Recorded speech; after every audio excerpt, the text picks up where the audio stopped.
जय श्री राम। शंखनाद में आपका स्वागत है।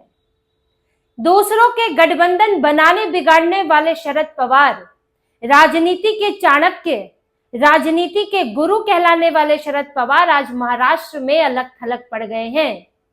उन्हें अब अपने लिए ढूंढने से भी, मांगने से भी गठबंधन नहीं मिल रहा है।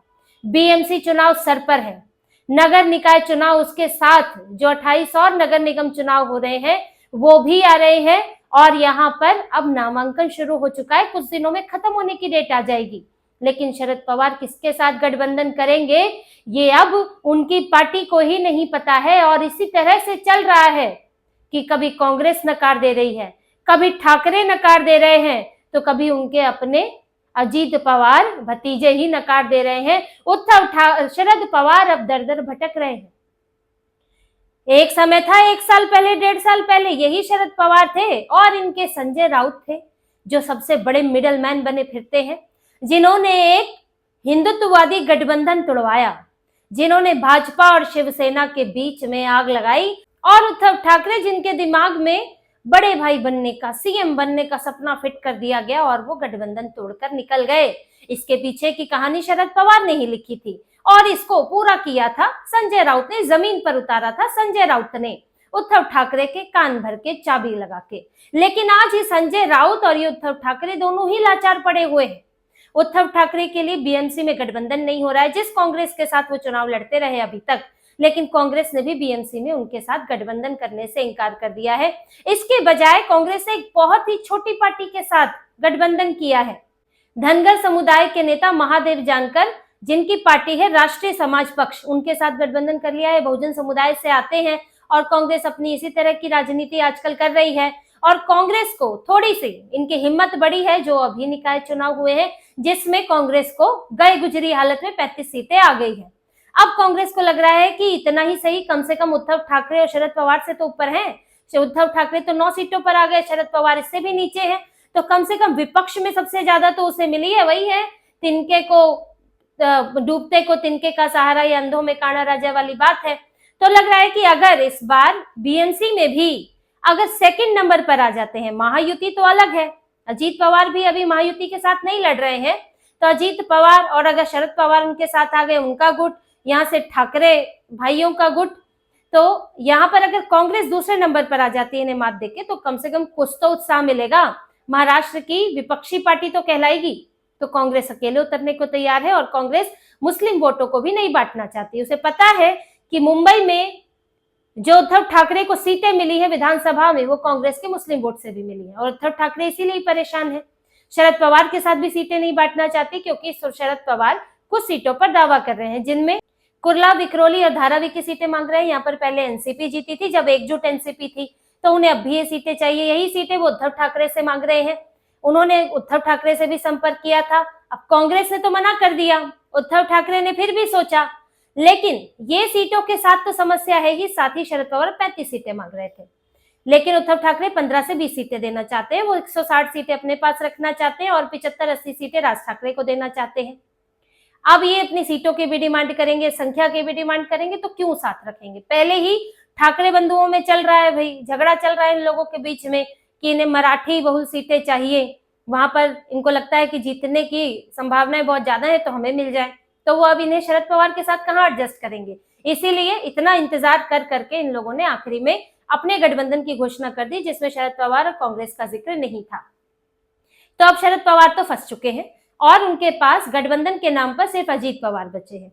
अजीत पवार से संपर्क तो हो रहा है, सुप्रिया सुले कह चुकी है कि गठबंधन को लेकर बातचीत चल रही है, हमारे कुछ नेता आपस में बात कर रहे हैं। तो लेकिन अब यहाँ भी अजीत पवार उन्हें इतनी सीटें नहीं दे सकते हैं जितनी सीटें वो चाह रहे हैं। यहाँ भी सीटों को लेकर एक झगड़ा चल रहा है, क्योंकि शरद पवार की पार्टी की हालत तो अजीत पवार से गई गुजरी है इन चुनाव में। अजीत पवार की पार्टी तो वैसे सत्ता में है, तो उनकी बहुत बुरी हालत है। सारे बड़े नेता उधर चले गए हैं और जो बचे हुए हैं, यहाँ तक कि परिवार के लोग भी कह रहे हैं भाई गठबंधन कर लो, एनडीए का हिस्सा बन जाओ, अजीत पवार के साथ विलय कर लो। तो कुल मिलाकर तो उनको वहीं नदी को समुद्र में ही जाकर मिलना है, ये स्थिति इनकी बन गई है। तो इसीलिए अब इन चुनाव में भी गठबंधन की सोच रहे हैं।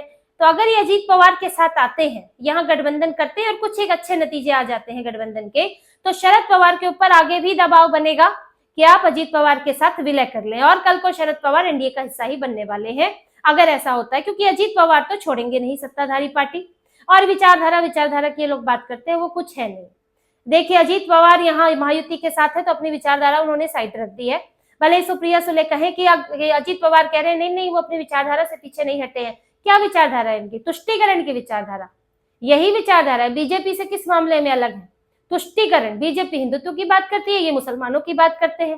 तो शरद पवार को क्योंकि मुसलमानों का भी वोट चाहिए और इसीलिए वो ये दिखाना भी चाहती हैं कि अजीत पवार के हम साथ आ रहे हैं, लेकिन अजीत पवार तो अब भी तुष्टीकरण वाले हैं।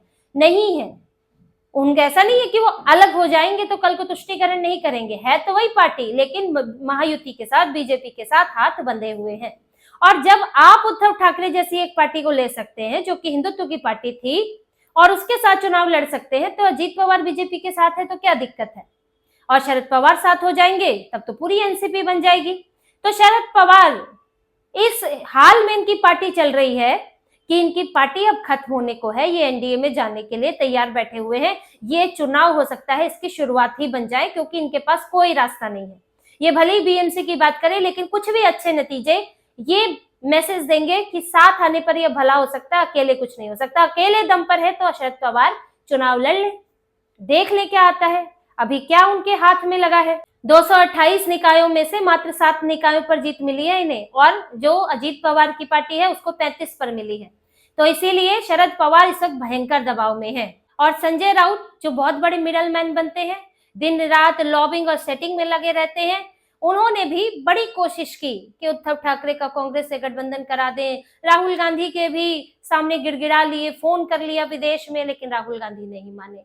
शरद पवार के लिए भी खूब इन्होंने कोशिश की उद्धव ठाकरे को कि किसी तरह शरद पवार की बात मान जाए, क्योंकि इनकी असली निष्ठा तो उस तरफ है। उद्धव ठाकरे का तो ये बस इस्तेमाल कर रहे हैं, लेकिन उद्धव ठाकरे की ऐसी घोर मजबूरी है, इस वक्त डूबने की हालत ऐसी है कि किसी और का सहारा वो बन नहीं सकते, इसलिए वो माने नहीं।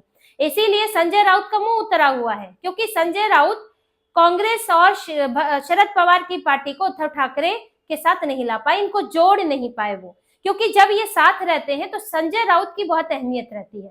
संजय राउत को कभी राज ठाकरे से गठबंधन के लिए इस्तेमाल नहीं करते हैं उद्धव ठाकरे, कोई उनकी जरूरत नहीं पड़ती है। उनकी जरूरत कब पड़ती है कि जब कांग्रेस से बात करनी हो तो झुके रहेंगे उद्धव ठाकरे कि भाई मेरी बात करा दो, भाई शरद पवार से बात कर लो, मना लो। तो इसीलिए संजय राउत अपनी अहमियत बनाए रखना चाहते हैं, राज्यसभा की सीट भी बनाए रखना चाहते हैं, लेकिन अब वो भी एक तरह से उनकी हालत भी ऐसी हो गई है बेकाम के। अब उद्धव ठाकरे के किस काम के हैं, सिवाय उटपटांग बयान देते हैं, वो नुकसान ही करते हैं। तो संजय राउत भी अब अपने राजनीतिक अस्तित्व, उनका भी राजनीतिक अस्तित्व खतरे में पड़ गया है। तो ये एक तरह से कहते हैं, जो कहावत कही जाती है कि दूसरों के लिए गड्ढा खोदने वाला एक दिन खुद उसी गड्ढे में गिर जाता है, और बिल्कुल वही है। कांग्रेस को बोलने वाले, कांग्रेस के जरिए उद्धव ठाकरे को इन्फ्लुएंस, कांग्रेस की तरफ झुकाने वाले, ये सारे आइडिया इन्होंने दिए थे। इन्होंने ही भाजपा और शिवसेना का गठबंधन तोड़ने में मुख्य भूमिका निभाई है। इसीलिए कहा करते थे बाला साहेब ठाकरे कि इनसे तो मिलना पसंद नहीं करते थे, और इनके लिए क्या क्या शब्दावली उन्होंने, क्या बोरी वगैरह क्या क्या शब्दावलियां इस्तेमाल की हैं इनके लिए, लेकिन वो इन्हें बहुत धूर्त नेता मानते थे। और जब बाला साहेब ठाकरे चले गए तो उनके बेटे ने अपने पिताजी से कुछ सीखा नहीं और खुद शरद पवार को अपना राजनीतिक गुरु बना लिया। शरद पवार के दरवाजे पे पड़े रहे, और शरद पवार, ये तो इनका वीडियो है, शरद पवार कह रहे हैं बाहर रुको, इंतजार करो, आता हूं। तो ये तो उद्धव ठाकरे ने अपनी हालत कर ली थी, और शरद पवार के साथ साथ उद्धव ठाकरे भी डूब रहे हैं। उनकी पार्टी का भी यही हाल है, कोई बहुत अच्छी स्थिति में नहीं है। अभी तो जो दो डूबे हुए हैं वो आपस में कंपटीशन कर रहे हैं। अब यहाँ राज ठाकरे और उद्धव ठाकरे क्यों साथ आए हैं? दोनों की पार्टी इस वक्त खत्म होने की स्थिति में है। राज ठाकरे की पार्टी तो लगभग ही खत्म है, विधानसभा में कुछ नहीं कर पाई, लोकसभा में कभी कुछ नहीं कर पाई, और यहाँ पर ये जो इनका बीएमसी का चुनाव है, पिछली बार मात्र 7 सीटें जीती, और उद्धव ठाकरे 84 सीटें जीते थे, लेकिन अब तो पार्टी भी टूट गई और भाजपा कहीं ज्यादा मजबूत हो चुकी है, और उद्धव ठाकरे से हिंदुओं का भरोसा भी उठ चुका है। और निकाय चुनाव में तो हालत सबके सामने है, इसीलिए डर लग रहा है। इसीलिए दोनों ने अब अंतिम दांव खेला है कि अब जब सर्वाइवल की बात है, एकदम अस्तित्व खत्म होने की बात है, तो अब कम से कम साथ आके एक बार देख लेते हैं कि शायद कुछ चमत्कार हो जाए, तो दोनों को कुछ ना कुछ सांसें मिल जाए, कुछ समय के लिए इनकी पार्टी को सांसें मिल जाए। तो इसीलिए दोनों साथ आ गए हैं। राजनीतिक मजबूरी है और घोर मजबूरी है, और इसके कारण लेकिन साथ आने का असर ऐसा है कि पार्टी के नेता ही नाराज हो गए हैं। उद्धव ठाकरे की पार्टी के नेता तो पहले से ही नाराज चल रहे हैं, इसीलिए कई नेता छोड़कर जा चुके हैं। अब मनसे को भी यही भुगतना पड़ रहा है। इनकी पार्टी के भी नेता नाराज है कि आप किनके साथ गठबंधन कर रहे हैं। फिर उद्धव ठाकरे तुष्टीकरण भी करते हैं, मुस्लिम नेताओं को भर रहे हैं, मुस्लिम नेताओं को टिकट देंगे, उसके बाद भी बवाल होना तय है और अभी से ही सरगर्मियां तेज हो गई हैं।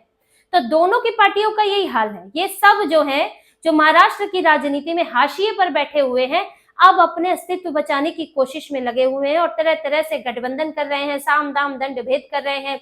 हिंदुओं को मराठी मराठी बोलकर ये तुष्टीकरण के साथ ले जाना चाहते हैं कि हम मुसलमानों का तुष्टीकरण करेंगे, ठोस काम उनके लिए करेंगे, लेकिन तुम मराठी के नाम पर हमें वोट दे दो। ऐसा तो है नहीं कि भाजपा मराठियों के खिलाफ काम कर रही है, और भाजपा ने भी बोला मराठी मेयर होगा, लेकिन कम से कम भाजपा ये तो नहीं कर रही है वो पीछे से तुष्टीकरण, औरंगजेब, और सामने से कहेंगे कि नहीं नहीं हम तो शिवाजी महाराज को भी मानते हैं, हम तो मराठियों के असली हितधारक, असली हितधारक हो, तो फिर तुम औरंगजेब की कब्र बचाने के लिए क्यों खड़े रहते हो? तो तुम तो मराठियों का ही सीधे अपमान कर रहे हो। तो ये सारी बातों की चर्चा है और उद्धव ठाकरे के लिए इन सब मुद्दों के सामने चुनाव में खड़े होना ही मुश्किल हो गया है। ऊपर से नेता और इनके गायब है, तो उथल पुथल का दौर चल रहा है। विपक्ष में कांग्रेस अपने रास्ते है, महाअघाड़ी जो महाविकास अघाड़ी था वो खंड खंड टूटकर बिखर चुका है, वो बस एक नाम रह चुका है। कांग्रेस अलग, शरद पवार अलग, और यहाँ उद्धव ठाकरे अब अलग रास्ते पर चल पड़े हैं। और एक तरह से महाराष्ट्र में इन हिंदू द्रोहियों को, हिंदू विरोधियों को चुनाव दर चुनाव अपने किए की सजा मिल रही है। तो इसी तरह की और खबरें और विश्लेषण आपके लिए लाते रहेंगे। हमसे जुड़े रहिए, सब्सक्राइब कीजिए, कमेंट कीजिए। बहुत बहुत धन्यवाद। जय श्री राम।